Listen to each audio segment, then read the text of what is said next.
दुसरी ताळणी सोरो.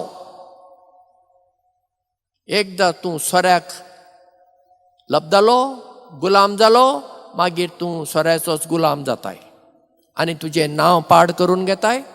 मागीर तुका तुजो मिसांव वावर फुडें व्हरूंक जायना. सोरो वायट असो न्हय. हांव घेना ती गजाल वेगळी.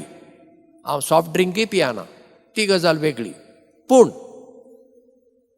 सोरो खंय घेवंक जाय. तूं कोणागेर वेताय सोयऱ्यांगेर ते म्हणटा फादर घे ही बायलां हांगा लंडनांत हाडला विस्की. एक पॅग मारताय मागीर 2 पॅग तेपे वयतात मागीर 3 पॅग पावयतात. मागीर तुका घरांत आनी पावोवचें पडटा. तुजें नांव गेलें पाड जावन. तुका पियोंक जाय तुज्या घरान पिये दुसऱ्यांगेर न्हय.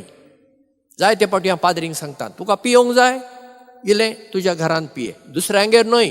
कोणी जावं ती तुजी सोयरीं जावं कोणी जावं घेनाका. तुजें नांव पाड जातलें. तिसरी ताळणी चलयो आनी अस्तुऱ्यो. ती रोखडीच येतात. फादर फादर कितें करूंक जाय आसा ती केन्नाय आसात इगर्जेन आदार करूंक. बरी गजाल. पूण तांकांय चड लागीं करूं नाका. पयस दवर. कित्याक फाल्यां तूं तांचो गुलाम जाताय आनी तुजें नांव पाड करून घेताय. म्हणजे पाद्रीचें जिवीत भोव कठीण जिवीत हें. हाजो अर्थ असो न्हय तुमचें जिवीत काजारी मनशाचें जिवीत कठीण ना अशें ना. तुमचें जिवीत आमचे परस चड कठीण. पूण आमचें जिवीत म्हणजे कशें जाणां ह्या पाद्रींचें आनी माद्रींचें.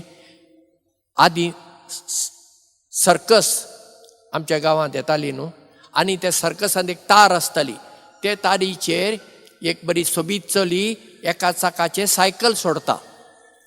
फुडें वता आनी तशीच फाटीं येता आनी तिच्या हातांत एक सत्री. केन्ना केन्ना ती सत्री अशी धरता आनी केन्ना केन्ना सत्री अशी धरता. ती सत्री कित्याक बरी रंगाळ सत्री. पूण सत्रे खातीर न्हय. तिका बॅलन्स सांबाळूंक जाय. जेन्ना ती उजव्यान पडूंक वता ती सत्री दाव्या हातान घेता.